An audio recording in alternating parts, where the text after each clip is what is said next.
Ba't na naman kaya bumalik si Kabalbas sa loob ng bahay? Malamang may kukunin yan. Siguro lalagyan ng malaki yan o pustahan tayo. Uy, ba't wala naman siyang dala-dala ha? Si Kabalbas talaga May pagka-soward talaga. At nagmamadali na naman ngayon na maglakad. Malamang hinahabol niya na naman yung panahon kasi baka daw mamaya ay umulan. Alam niyo naman dito sa aming mahal na probinsya, mamaya-maya bigla na lang uulan. Pero maganda na rin yun para malamig ang kapaligiran. Kasi makulimlim minsan dito pero yung paligid napakainit. Ba't kaya ganun mga kabalbas, no?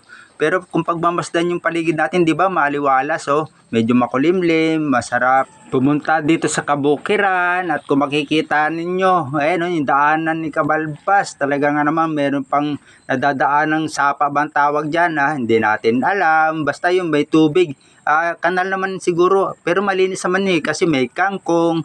At kung nakikita nga natin yung kapaligiran, naalala tuloy ni Kabalbas nung nag-aani ng palay na mano-mano lang ang gamit noon, gapas-gapas lang kasi wala pa nung harvester na tinatawag dito sa aming mahal na probinsya. Pero ngayon mga Kabalbas, talaga may harvester na dito. At saglit lang talaga yung pag-aani ng palay at mamaya-maya nasasako na, hinahakot na rin nila agad-agad. At dito nga pala, pumunta si Kabalbas dito sa garden ng sinasabi niyang mahal niyang pinsan at naabutan niya nga dito si Jojo Mina. Shoutout sa iyo.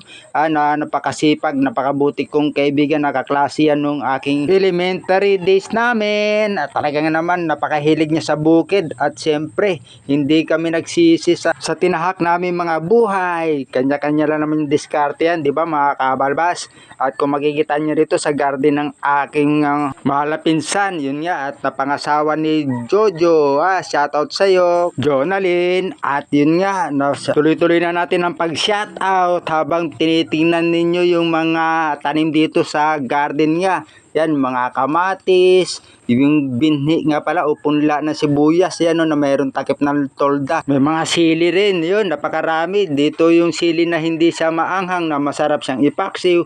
At yun din, ilalagay dun yung sa sinigang. At ito na nga pala, Nick Justin Mapalad, shout out. Nila Agdan, Menchi Pasite, Pet Castro, di ba sabi mo hindi kita isa shoutout. Ganun talaga, malakasan natin talaga na to. Si Amigo Rigel, kamusta amigo? Nyeso word, bossing Archie, musta sa Jenaline Garcia, ingat po palagi sa pagmamaneo, sa pagpasok sa trabaho. At yung mga OFW nga pala, mga nagtatrabaho sa Hong Kong, Australia, Japan, saan pa ba? Basta saan man panig kayo ng mundo na naroon. Maraming salamat po sa lagi po kayo nariyan, na nanonood at tumatangkilik. Nag-aabang po talaga sa araw-araw ng ating mga ginagawang video at talaga nakaka-relate talaga sa ating ginagawang mga pagbablog. At kung makikita nyo nga yan mga kamatis, di ba? Napakasarap talaga dito sa aming mahal na probinsya. At yun nga, humingi tayo dyan ng mga ilang piraso para sa pagluluto natin mamaya ng for 2 days video. Ano kaya yung gagawin na video na naman ngayon ni Kabalbas na ulamin? Hulaan nyo. At kukuha tayo nga ng kamatis dito, sili na pangsigang. Nabanggit na may pagsigang. Malapit nyo na mahulaan. At itutuloy natin siguro yung naudlot nating pagluluto na mayroong bayabas. So weird. Napakasarap kasi gano'n na humigop-higop ng sabaw. At alam nyo naman, masarap talagang kumain kapag gano'n. Siyempre, lalo-lalo na kung nandyan kayo na aking kasalo sa araw-araw na aking kinakain. Yun nga lang, tingnan nyo mabuti yung mga pananim dito at baka naman kunin lahat yan ni Kabalbas. Hoy Kabalbas, konti lang ang kunin mo baka mamaya punuin mo yung lalagyan mo. Andyan yung may-ari, yari ka kay Jojo. At syempre nandyan din pala nakapaligid yung mga klase ni Kabalbas noon na si Balong, si Ryan, hindi nga pala na videoan kasi late na siyang dumating. Shoutout sa Ryan. At yun din si Kuya Jerry na bumatay, hindi rin siya nasama sa video kasi alam nyo naman late na rin siyang dumating. At yun na nga, namimitas na nga pala si Kabalbas ng mga kamatis, ng sili.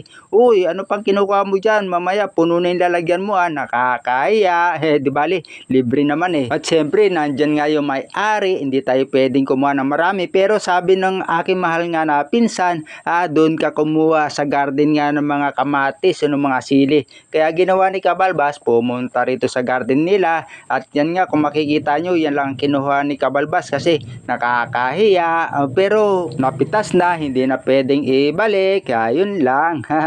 At yan nga, iniisikaso na o binabalatan na yung bawang para dun sa iluluto nga ni Kabalbas ngayon. Hulaan nyo kung anong iluluto ni Kabalbas. Siyempre may clue tayo. Lalagyan to ng bayabas, kamatis, siling green na pang sigang nga, sibuyas, pero yun nga, naubusan tayo ng sibuyas. Kaya yan, tingnan nyo kung ano na lang ilalagay natin sangkap. Bigla ko nga pala naalala, sabi nila, ang bawang daw ay panggisa lang. Pero bakit ganun dito sa aming mahal na probinsya? Nauso rin siya sa may sabaw na pwede rin natin ilagay sa ganitong klase mga lulutuin. Tingnan nyo naman, di ba? Hindi naman natin ginigisa, pero pwede rin pala yun. Sa bagay, depende yan sa paggagamit o sa panlasa natin, kung kulang naman ang isasangkap o bakit hindi natin pagtiyagaan kung anong meron dyan, o diba? Ganun lang kasimple naman ang ating buhay, hindi na natin dapat pahirapan pa. At nga pala, comment nyo nga kung nagluluto rin po kayo ng ganito mga klaseng pagkain o ulam sa inyong mga lugar, at syempre ilagay nyo rin kung saan po kayong lugar para malaman din po natin kung saan po nakakaabot ang ating mga munting video na itong ating mga vlog. At yun nga, kumukulo na at nilagyan na natin yung mga sangkap. At siyempre, binuhusan na rin natin yan ng tubig na mainit na nakasalang kanina sa takore para hindi tayo mahirapan na magpakulo. At yun, nahulaan nyo na ba kung anong iluluto natin o ni Kabalbas? Nakita nyo naman, di ba? Isda yun o bangos. Hindi ko na rin pinakita na kung paano linisin dahil aywan ko, para napakahigpit naman kasi ng patakaran ngayon na bawal ipakita yata daw kung paano mo ginagawa yung paglilinis ng isda. Kaya ganyan na, tuloy-tuloy na rin natin sa pagluto yan. Ayun, napakasarap, napakabango. At kung nakikita nyo, kumuha pa rin tayo ng talbos ng sili para pang balanse doon sa pinakalasa niya, kasi wala tayo palang gulay, nakalimutan natin kumuha ng kangkong. At kung nakikita nyo, talagang umaambon-ambon, di ba? Masarap humigop-higop ng sabaw. Kaya kayo magluto na rin kayo ng ganito. Kung nakikita nyo, ayan, lagyan na natin yung pinakasili niya para paglagay mamaya ng talbos ng sili ay luto na siya, o di ba? Ayan na, lagay nga natin yung pinakatalbos ng sili. Napakagaling talaga ni Kabalbas, no? Alam na alam niya kung anong susunod. And nga, siyempre, luto na yung ating malakasan na ulam. Nahulaan nyo na ba kung anong luto yun? Yun, sinigang sa bayabas na may kamatis, na walang sibuyas, may asin, may bechin, may tubig, may talbos na sili. At syempre yun nga yung pinakaisda niya. Buti na lang meron ditong bagong bukas sa maliit na talaga siyang palengke na pwede silang magbenta ng kalahating kilo ng isda. Kaya nakabili tayo doon ng isang araw. At ito nga ang ginawa nating luto. At yung prito naman nakatabi para sa sunod nating luluto yung mga ulam. Meron tayong pansahog. Ganun talaga. Pag nagtitipid ka, kailangan ganun ang gawin mo, magprito at itabi sa lalagyan. Pero wag mo ipapakita kay Gargamel, kasi alam niyo naman si Gargamel, pasulpot-sulpot dito, hindi natin agad makikita. Yun nga, tara kain na tayo. Bigla ko kasi naalala si Gargamel kasi hindi na lagi nagpapakita rito. Kung napapakita lang dito yung pagka may niluluto kang isda na naamoy niya, halimbawa nga nagpiprito, o kapag ka nag-aayos ka, nagkukusi-kusi ka ng mga isda na ganun, maamoy niya yun, pupunta at pupunta siya. Pero kapag wala kang niluluto, shoutout sa Gargamel, nasaan ka na naman ngayon? At yun nga, kain na tayo. Siyempre, unang subo para sa inyo palagi yan. At maraming salamat talaga at lagi kayo na riyan, nakasubaybay nga sa ating mga pagbibideo. At nakaka-relate sa ganitong klase ng buhay, lalo-lalo na dito sa aming mahal nga probinsya nga.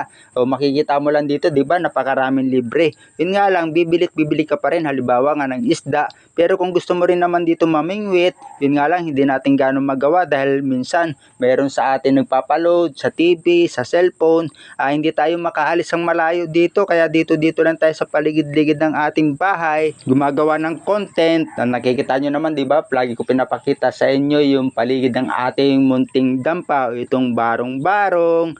At kailangan talaga makasahod na tayo.